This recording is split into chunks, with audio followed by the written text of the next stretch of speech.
হযরত মূসা আলাইহিস সালাতু ওয়াস সালাম আল্লাহ তাআলাকে জিজ্ঞাসা করলেন, ও আল্লাহ, আপনি যে মানুষের প্রতি অসন্তুষ্ট হন তার লক্ষণ কি? তখন আল্লাহ তাআলা বলল, হে মূসা, আমার অসন্তুষ্টির লক্ষণগুলো হলো, কৃষক যখন জমিনে ফসল ফলায়, সেগুলো যখন পাকতে শুরু করে তখন আমি বৃষ্টি বর্ষণ করে অল্প সময়ের মধ্যে ফসলগুলোকে ধ্বংস করে দেই।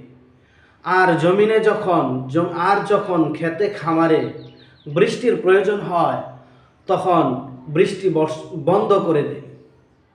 অযোগ্যদের হাতে রাষ্ট্রের শাসন ক্ষমতা হস্তান্তর করি।